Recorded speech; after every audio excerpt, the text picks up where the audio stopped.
미국의 목사님 한 분이 설교를 하시기 위해서 국내선 비행기를 타고 타주로 이동하고 계셨습니다. 옆자리에 얼굴이 좀 험하게 생기시고 체격이 굉장히 좋은 남자분이 앉아 있었어요. 근데 하나님께서 마음속에 목사님께 이렇게 말씀하시더라는 겁니다. 너 옆에 사람 이렇게 좀 툭툭 쳐봐 그러시는 거예요.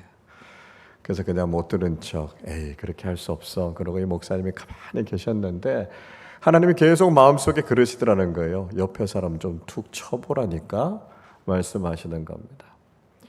여러분 한번 생각해 보십시오. 옆에 사람은 이렇게 툭 친다는 거 그 굉장히 큰 신뢰가 되는 거 아니겠습니까? 그렇지 않아도 체격도 좋고 험한 사람이 혹시라도 보면서 막 화를 내고 발끈하면 그 뭐 곤란한 일이 일어나지 않겠어요? 그러니까 하나님께서 왜 이런 것을 시키실까요? 내려놓음이라고 하는 책, 또 더 내려놓음이라고 하는 책을 통해서 우리에게 잘 알려진 이용규 선교사님이 계십니다. 서울대학교에서 학부를 마치시고 대학원 마치시고 하버드에서 박사학위를 받으셨어요. 근데 하나님께서 이용규 선교사님을 부르셨습니다. 그래서 몽골의 선교사로 헌신하시고 몽골의 교회를 개척하시고 몽골 국제대학교 설립하셔서 거기서 가르치는 사역들을 하셨습니다. 지금은 인도네시아에 있는 자카르타 국제대학교에서 역시 교육선교 사역을 계속하고 계세요. 지금은 책을 통해서 좀 많이 알려지신 분이시지만 선교 사역을 처음 시작할 때만 해도 거의 아는 사람이 없었어요.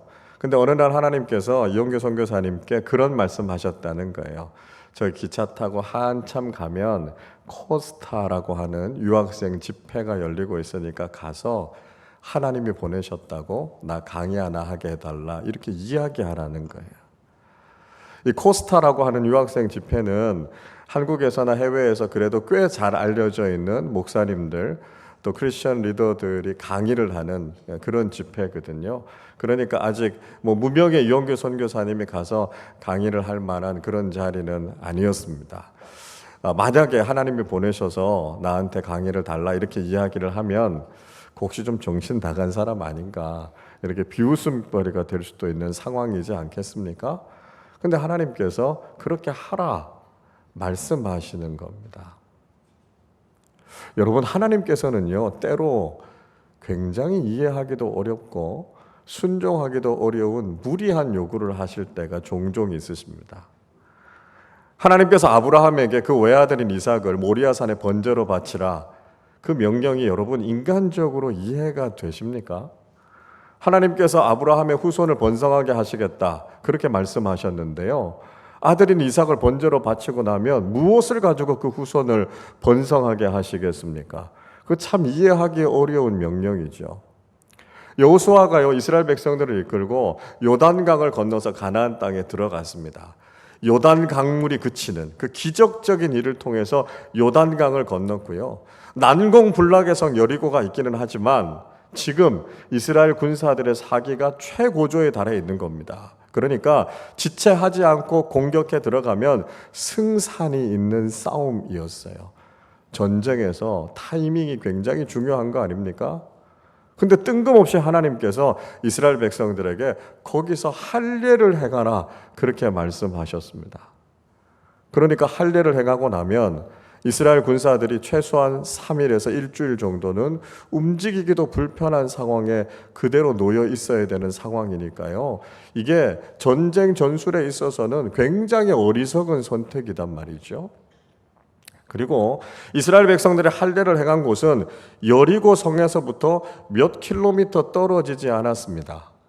이스라엘은 공기가 굉장히 맑고요. 날씨가 굉장히 청명하고 시야가 탁 트여 있어서 평소에는 몇십 킬로미터까지 육안으로 충분히 다 볼 수 있습니다. 그러니까 여리고 사람들이 지금 이스라엘 군사들이 할례를 행하고 거기에 누워있는 모습들을 그대로 보게 한다라고 하는 것은 자살 행위나 마찬가지라는 거죠. 그런데 하나님께서 왜 이런 요구를 하시는 걸까요? 여러분 우리가 신앙생활 하면서 내가 다 이해할 수 있고 내가 다 받아들일 수 있는 명령만 하나님께서 하신다면 우리 신앙생활은 그렇게 어렵지 않을 겁니다. 그런데 하나님께서 때로는 굉장히 무리한 터무니없는 말씀을 하실 때가 있기 때문에 그 말씀에 순종하기가 어렵죠. 하나님께서 우리에게 복을 주시고 우리가 살아가는 모든 삶이 형통하고 평안하고 우리 인생의 모든 대적들을 다 없애주시고 우리가 걸어가는 믿음의 길이 탄탄대로로 형통할 것이다. 그러면 여러분 우리가 신앙생활 하기 쉽죠. 근데 하나님께서 우리에게 정말 이해하기도 어렵고 순종하기도 어려운 말씀을 하실 때는 그 말씀을 따라서 살아가기가 참 어렵습니다. 그래서 하나님을 등지고 살아가자니 구원에서 멀어질 것 같고, 그렇다고 하나님의 말씀에 순종하자니 우리 인생이 너무 어려워질 것 같아서 우리가 고민하게 되는 경험들을 하게 됩니다. 여러분 이런 상황이 되신다면 여러분은 어떻게 하시겠습니까? 우리는 오늘부터 4주 동안 요나서의 말씀을 같이 좀 나누려고 합니다. 요나라고 하는 선지자 주전 8세기에 북이스라엘을 중심으로 해서 예언을 했던 선지자였습니다. 이 요나라고 하는 이름의 뜻은 비둘기라는 뜻이에요. 비둘기가 가지고 있는 순결함이 있잖아요. 또 전통적으로 비둘기는 서신을 오고 가게 하는 일들을 했기 때문에 전달자라고 하는 의미도 있습니다. 요나의 아버지 이름은 아밋대예요. 어떤 사람인지 성경은 제대로 이야기하고 있지는 않습니다. 요나라고 하는 선지자 출신이 어디냐 하면 가나안 땅의 북쪽에 있는 나사렛에서부터 한 3.2km 정도 북쪽으로 더 올라간 스불론의 가드 지역 출신이다. 그렇게 이야기하고 있습니다. 자, 이 요나 선지자가 예언을 했던 그 당시에 북이스라엘을 다스렸던 왕은 여로보암 2세라는 왕입니다. 자, 이때 특징이 뭐냐 하면 북이스라엘이요 경제적으로 굉장히 부강해졌을 때, 굉장히 번영해졌을 때고요. 또 이스라엘의 이 민족주의가 굉장히 강화됐을 때가 바로 이때였습니다. 자, 당시에 이스라엘 주변은 어땠을까요? 이 주변에는요 아수르라고 하는 굉장히 강한 강대국이 있었고요. 이 강대국이 주변의 나라들을 많이 괴롭혔습니다. 물론 이제 아수르 제국이 전성기를 좀 지나가고 있었기 때문에 그래도 세력이 좀 약화되기는 했습니다만 여전히 주변의 많은 나라들을 위협하고 있었던 거죠. 근데 문제는 이 아수르라고 하는 제국이 굉장히 잔인하고 굉장히 포악한 나라였다는 겁니다. 대형 박물관에 가보면 이 아수르 제국이 다스릴 당시에 그들이 저질렀던 만행에 대해서 부조로 만들어서 전시된 장면이 있거든요. 거기에 보면 아수르가 행했던 여러 가지 악행들에 대한 이야기가 나옵니다. 전쟁을 해서 죽은 전사자들의 시체를 꼬챙이에 꽂아갖고 이렇게 세워놓기도 하고요. 살아있는 사람을 그냥 산채로 가죽을 벗기기도 하고요.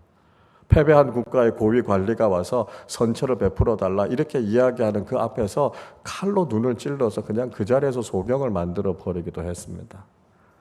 상대국의 왕들, 고위 관리들 머리를 잘라서 자기들의 정원을 장식하기도 했고요.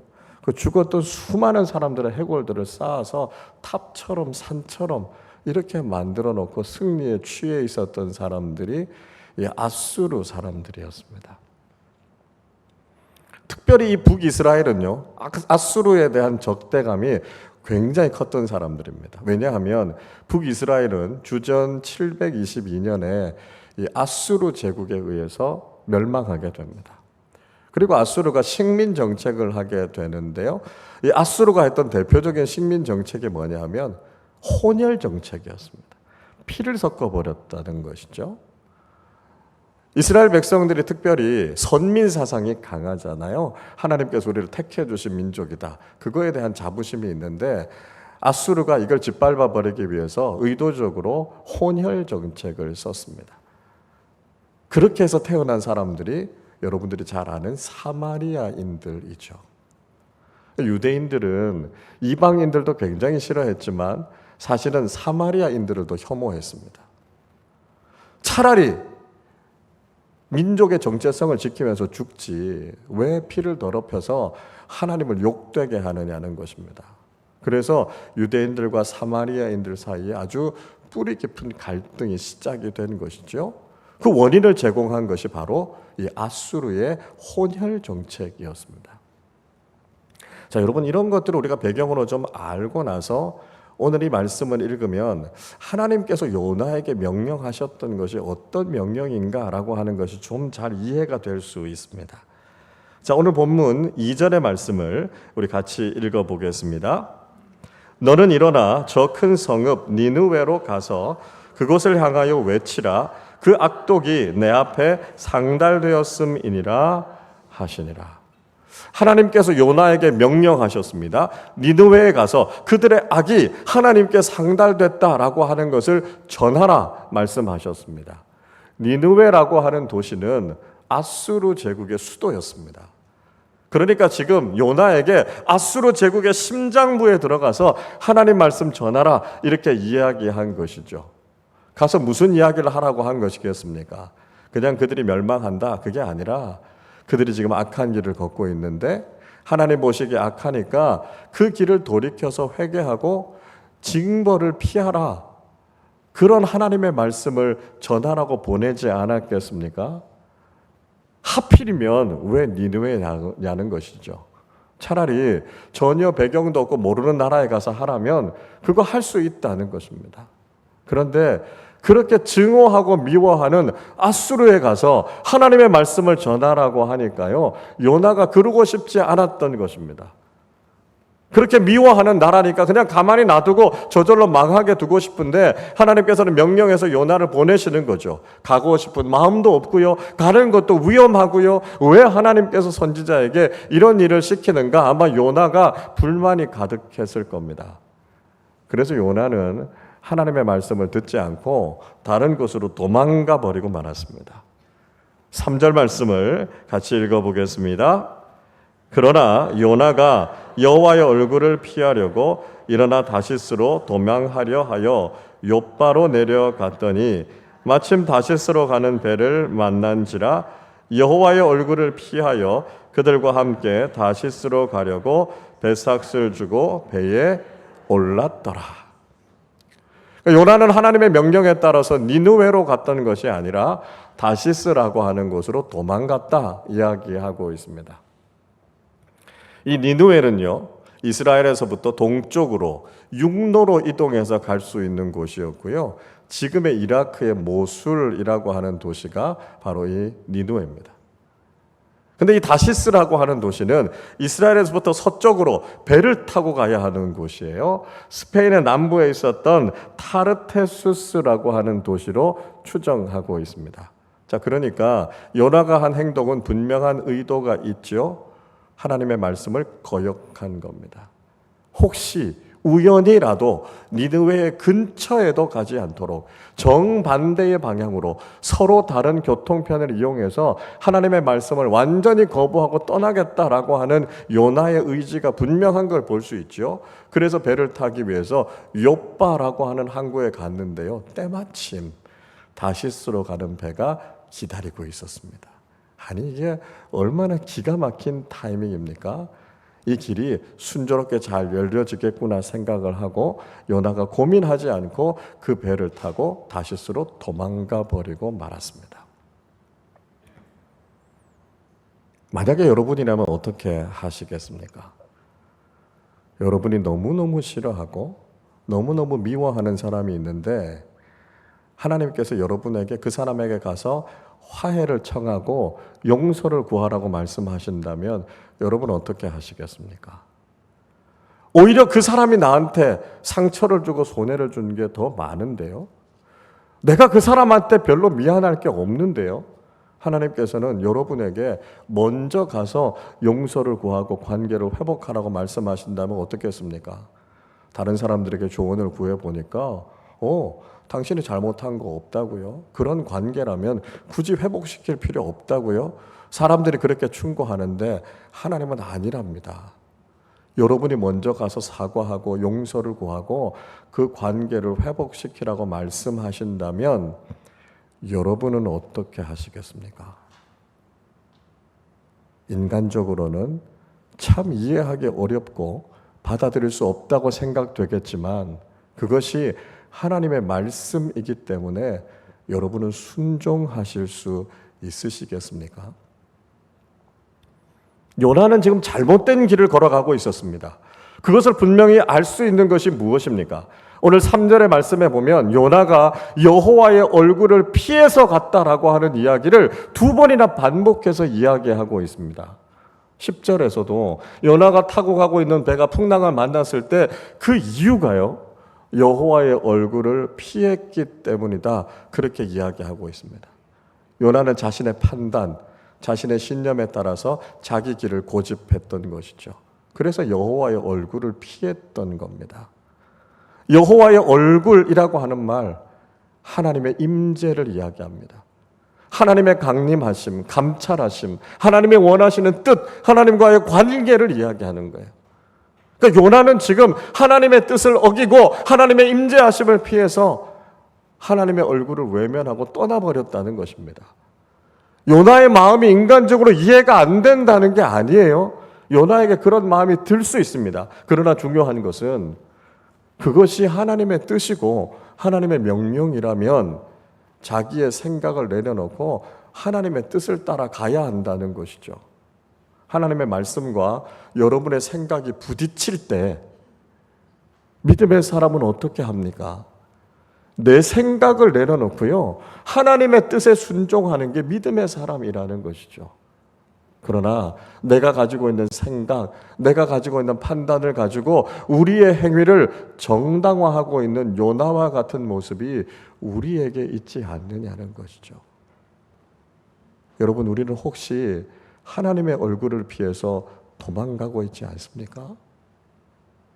바른 행동이 아닙니다. 아무리 내가 이해하기 어렵다 할지라도, 내가 아무리 받아들이기 어렵다 할지라도 그것이 하나님의 말씀이라면 내 생각을 내려놓고 하나님의 뜻에 순종하는 사람들이 되어야 한다는 것이죠. 요나는 그렇게 여호와의 얼굴을 피해서 가는 길이 잘못됐다라고 하는 것을 금방 깨달을 수 있었습니다. 기다리고 있었던 배를 타고 다시스로 가는 그의 항해가 순탄할 것이라고 그는 기대했습니다. 그러나 하나님께서 그 배에 큰 바람을 불게 하셔서 풍랑이 일어나게 되죠. 그리고 그 배가 깨어져서 침몰할 위기에 처하게 됩니다. 배에 타고 있었던 사람들은 자기가 할 수 있는 모든 방법을 통해서 그 위기를 극복해 보려고 했습니다. 5절을 보십시오. 사공들이 두려워하여 각각 자기의 신을 부르고 또 배를 가볍게 하려고 그 가운데 물건들을 바다에 던지니라. 그러나 요나는 배 밑층에 내려가서 누워 깊이 잠이 든지라 말씀하고 있습니다.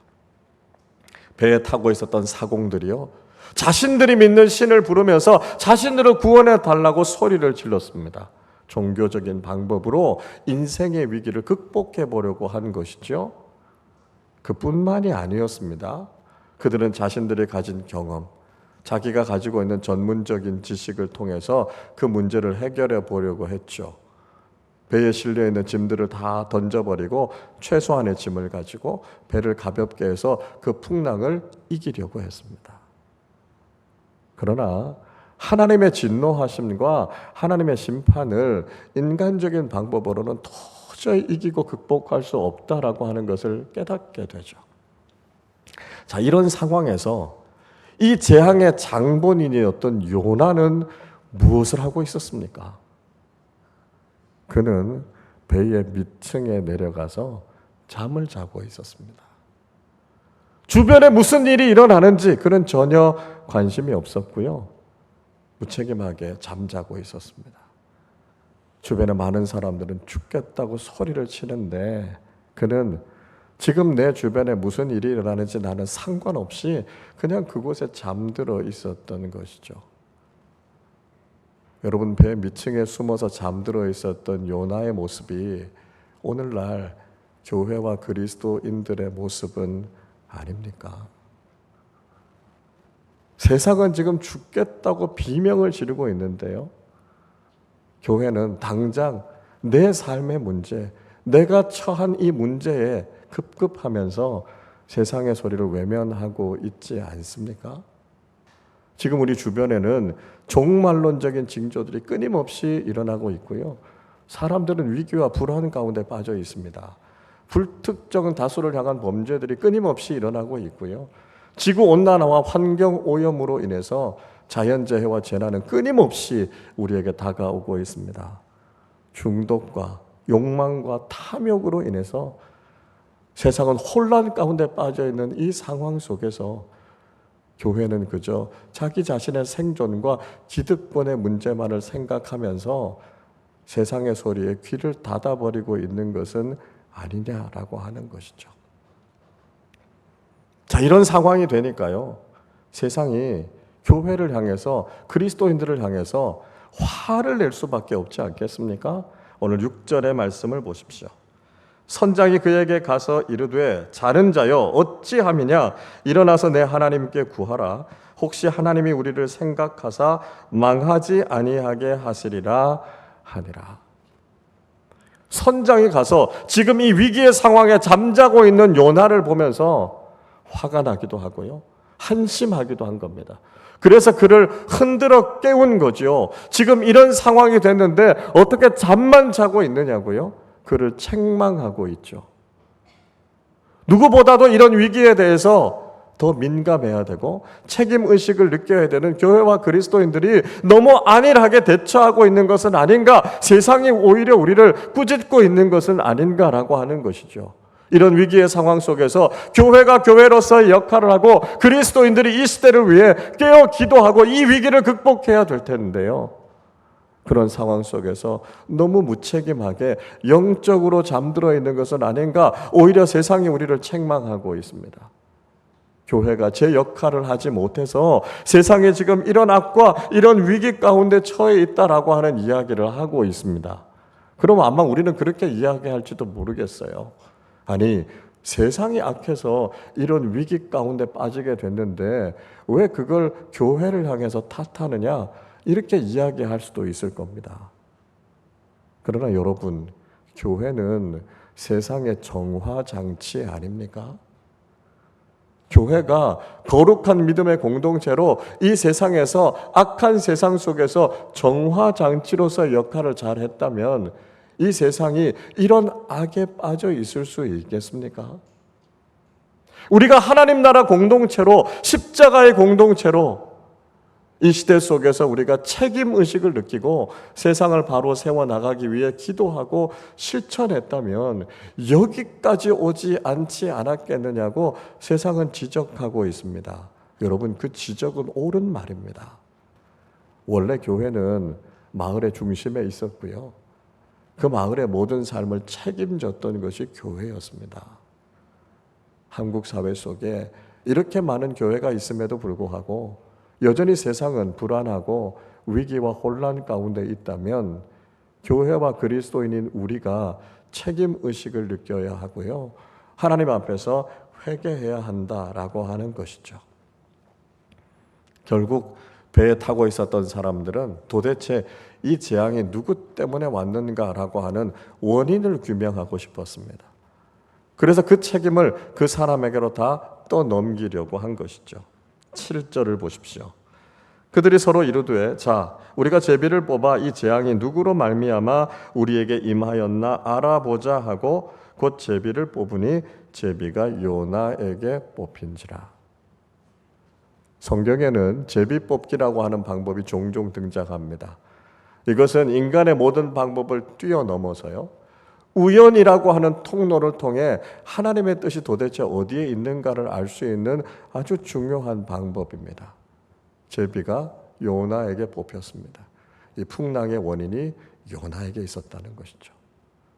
그래서 사람들은 궁금해합니다. 도대체 당신은 누구고 무슨 일을 하고 어떤 목적으로 배에 탔기 때문에 이런 재앙이 일어나게 됐는가라고 하는 것을 따져서 묻게 되는 것이죠. 이 상황 정도 되니까요, 요나가 더 이상 침묵할 수 없었습니다. 자신이 누군지, 자신이 저질렀던 일이 무엇인지를 다 털어놓을 수밖에 없었습니다. 9절에서 요나가 이야기하죠. 저는 히브리 사람입니다. 그리고 육지와 바다를 지으신 하늘의 하나님을 경외하는 사람입니다. 자기 자신을 밝히고 있습니다. 대답은 참 잘하죠. 그렇게 하나님을 경외하는 사람이 어떻게 하나님의 명령을 어기고 하나님의 뜻과는 정반대의 길로 갑니까? 선지자라고 하는 사람이 하나님의 말씀을 귀중히 여기지 않고 내 생각과 다르다고 해서 자기의 신념을 따라 그 길을 걸어간 사람이 어떻게 하나님을 경외하는 사람이라고 이야기할 수 있습니까?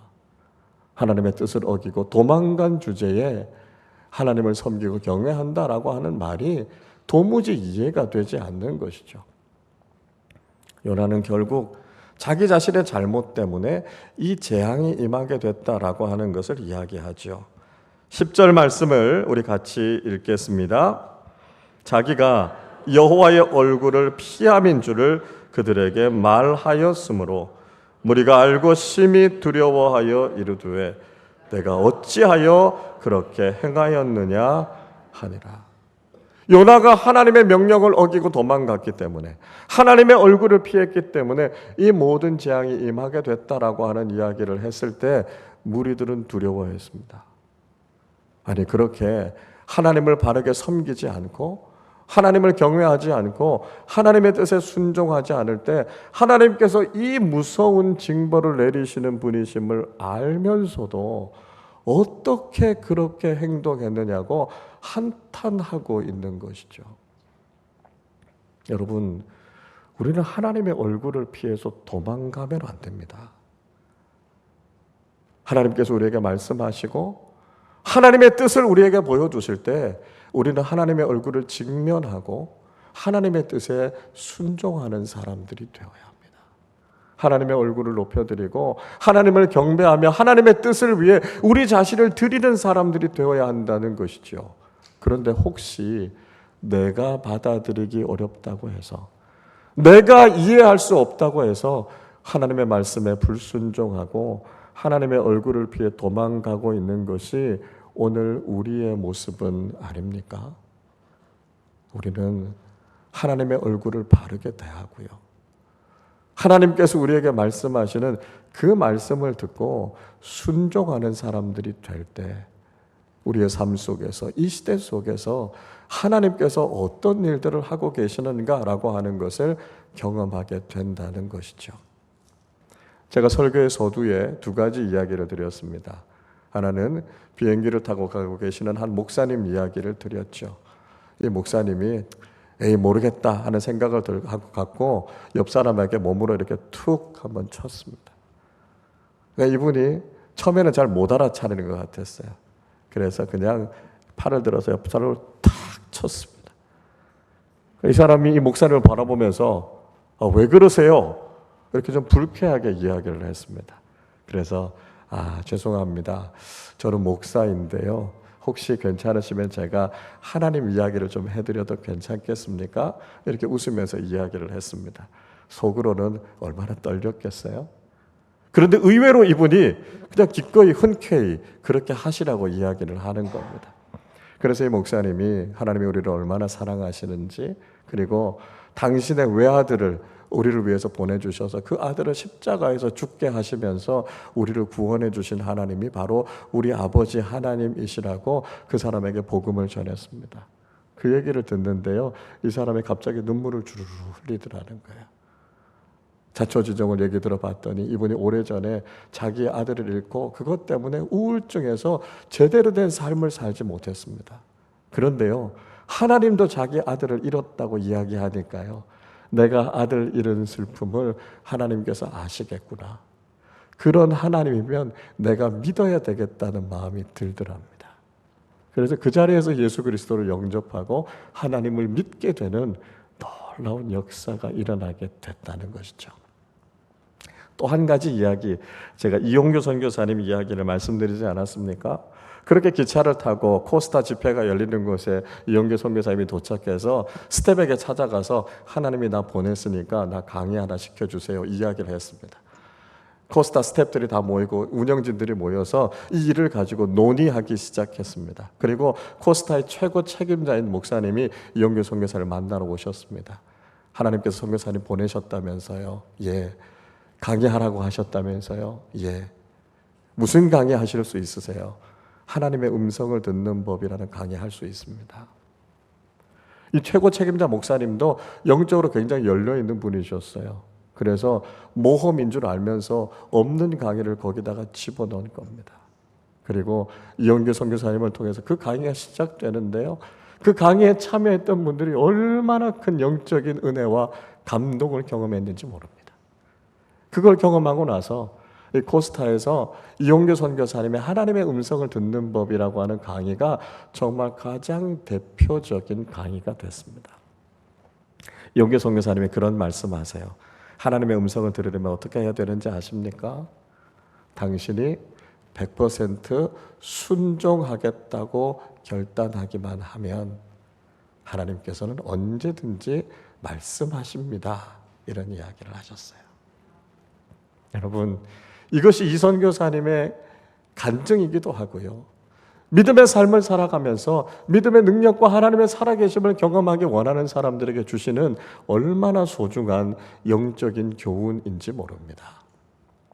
여러분, 우리는 하나님의 은혜를 경험하면서 살아가기를 원하고요, 하나님의 음성을 듣는 삶을 살아가기를 원합니다. 하나님의 영광을 위해서 쓰임받기를 원하고요, 하나님 안에서 존귀한 그리스도인으로 살아가기를 원합니다. 그러나 정작 우리의 삶의 모습은 하나님의 얼굴을 피해서 순종하지 않는 요나처럼 그렇게 도망가고 있는 모습은 아닙니까? 우리가 오래도록 예수 그리스도를 믿어왔지만 우리의 삶에 믿음의 능력이 나타나지 않는 것은 하나님의 말씀 그대로 우리가 순종하지 않았기 때문입니다. 내가 이해가 되지 않더라도요, 내가 그 말씀을 따르고 순종하기 어렵더라도요, 그것이 하나님의 말씀이기 때문에 그 말씀대로 살겠습니다. 그 말씀에 우리의 인생을 걸 때 하나님의 말씀은 우리 안에서 역사하기 시작하십니다. 그것을 통해서 우리는 하나님이 정말 살아계신 하나님이시고 우리의 삶 속에 얼마나 놀라운 일들을 일으키시는 분이신가라고 하는 것을 경험하게 된다는 것이죠. 여러분, 하나님의 얼굴을 피하지 마시기를 바랍니다. 하나님의 말씀을 피해서 도망가지 마시기를 바랍니다. 하나님의 얼굴을 직면하고 하나님의 말씀 앞에 무릎을 꿇으시기를 바랍니다. 그 말씀 앞에 순종할 때 지금도 살아계신 하나님께서 우리의 삶 속에서 일으키시는 기적같이 놀라운 일들, 살아계신 하나님께서 지금도 우리의 삶 속에 행하시는 놀라운 능력을 경험하는 믿음의 사람들이 되실 것입니다. 하나님의 말씀에 온전히 순종하고 그 말씀대로 살아서 살아계신 하나님의 영광을 드러내고 주님 앞에 귀하게 쓰임받는 믿음의 사람들이 다 되시기를 주님의 이름으로 축원합니다. 기도하겠습니다.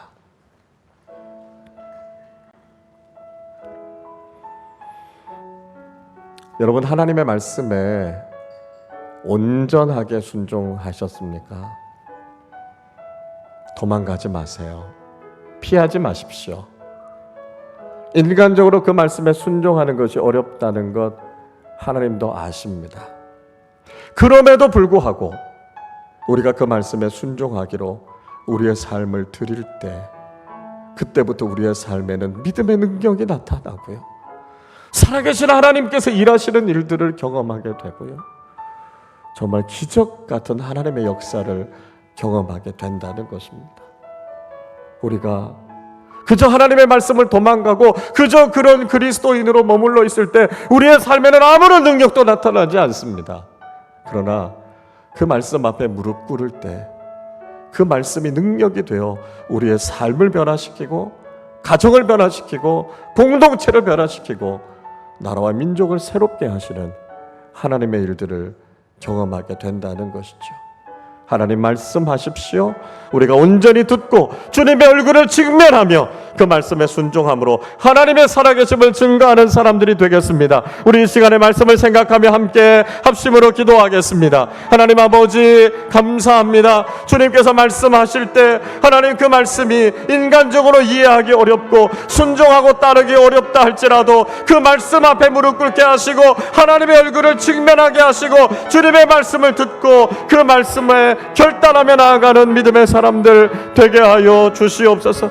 하나님의 말씀에 온전히 순종하기로 결단할 때 하나님의 말씀의 능력이 우리의 삶 속에 일하셔서 우리의 삶이 능력이 된 그리스도인의 삶이 되게 하시고 우리의 삶이 변화되어지고 우리의 가정이 새로워지고 우리의 공동체 속에 살아 역사하시는 주님의 은혜와 능력이 나타나게 될 줄로 믿습니다. 그리스도인이라고 하지만 이름뿐인 신앙인으로 살아가는 것이 아니라 오늘도 하나님의 말씀의 능력을 경험하며 그 말씀의 능력을 선포하며 하나님과 함께 기적 같은 인생을 살아가는 믿음의 사람들 다 되게 하여 주시고 우리의 인생이 살아계신 하나님을 간증하는 인생이 되게 하시고 하나님의 영광을 올려드리는 믿음의 사람들로 살아가는 우리 모두 되게 하여 주시옵소서.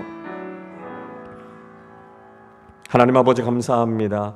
연약하고 부족한 저희들을 구원하여 주셔서 하나님의 일을 맡겨주심을 감사드립니다. 하나님, 그러나 우리가 이해하기 어렵다고 해서 하나님의 얼굴을 피하고 내 생각과 내 판단을 따라 하나님의 말씀이 아닌 내 기준, 내 생각을 의지하며 살았던 것 주님 용서하여 주시옵소서.